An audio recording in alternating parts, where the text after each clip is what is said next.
After reflecting on my last 7 years as a middle school language arts teacher, I'm going to share with you my top 5 tips and strategies for teaching middle schoolers. I'm focusing on 5 tips that are going to save your life, because we could all use a little saving.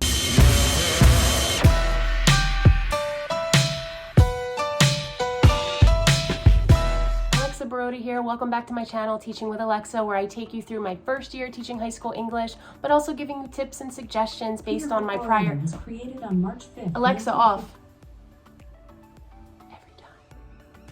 Teachers can be very opinionated on best teaching tips and best teaching practices. I'm going to create a fun individual handshake for all 75 of my students. Ain't nobody got time for that. Planning for your class can feel so overwhelming in the beginning, and there are so many things that you have to consider, right?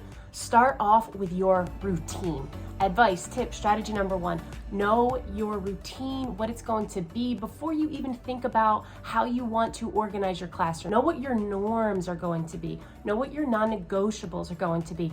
Write it down, stick to it, be consistent, because you know that they will walk all over you. They will try to navigate around it if they know that you can be persuaded, okay? So if you have a non-negotiable no cell phone policy, you have to stick to it. You have to.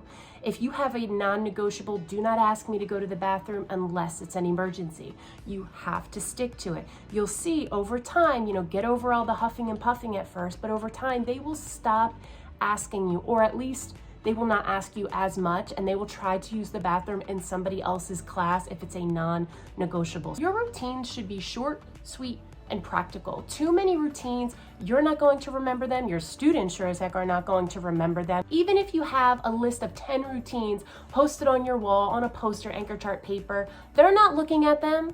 And let's be real, you're not looking at them either. Keep them short and sweet.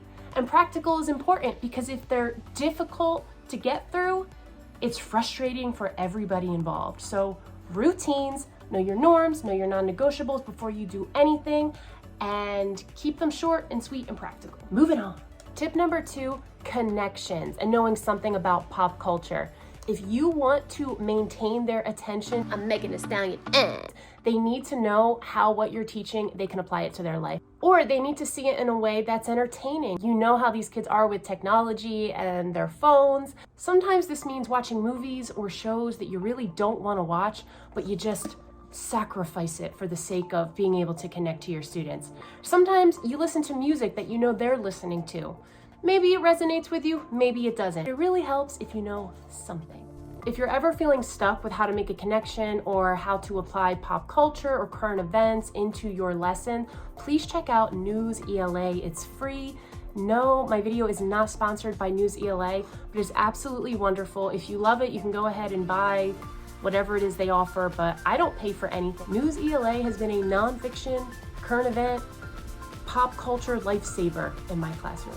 One of my favorite tips to share with you is to have a really good incentive program, and I'm going to share mine with you.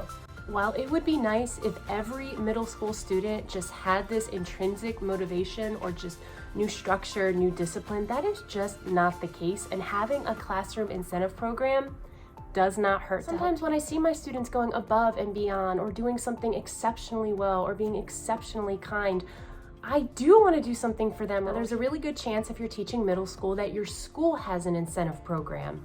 Don't rely on that. It's wonderful. It's great for your school, but don't rely on that in your classroom. There are so many incentive options out there. I'm just going to give you mine and offer it to you for free. In my room, I have what I call a merit point system, and I start it right in the beginning of the year.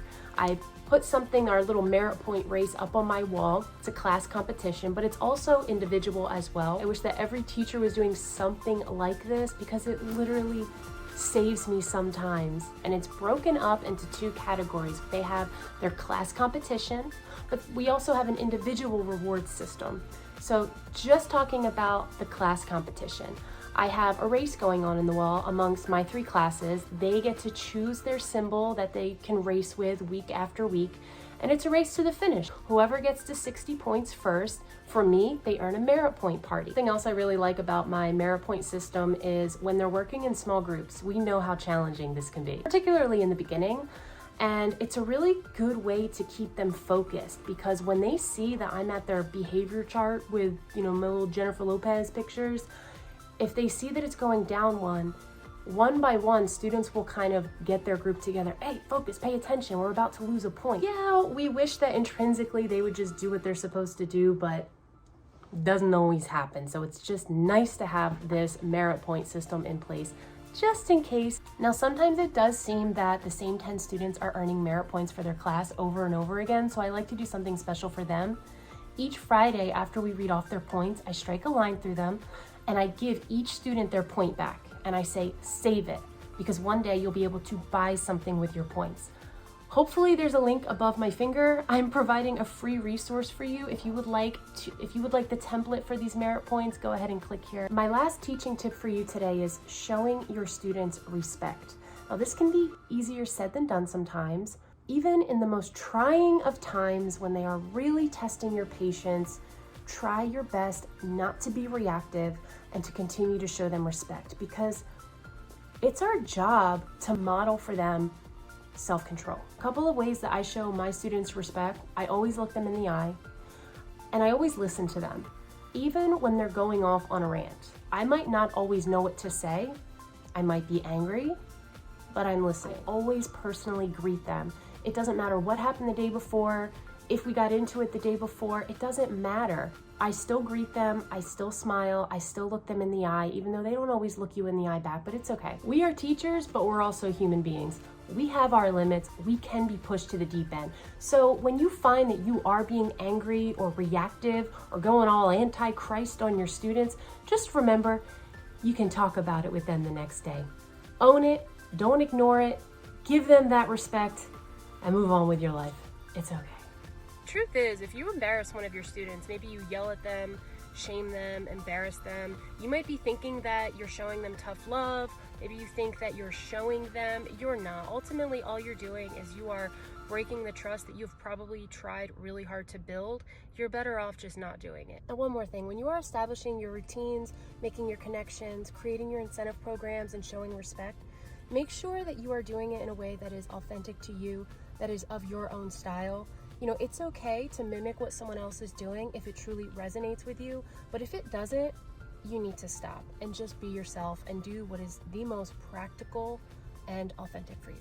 So those are my top 5 tips as a middle school teacher that have served me very well over the years. I hope they serve you well as well. Bye.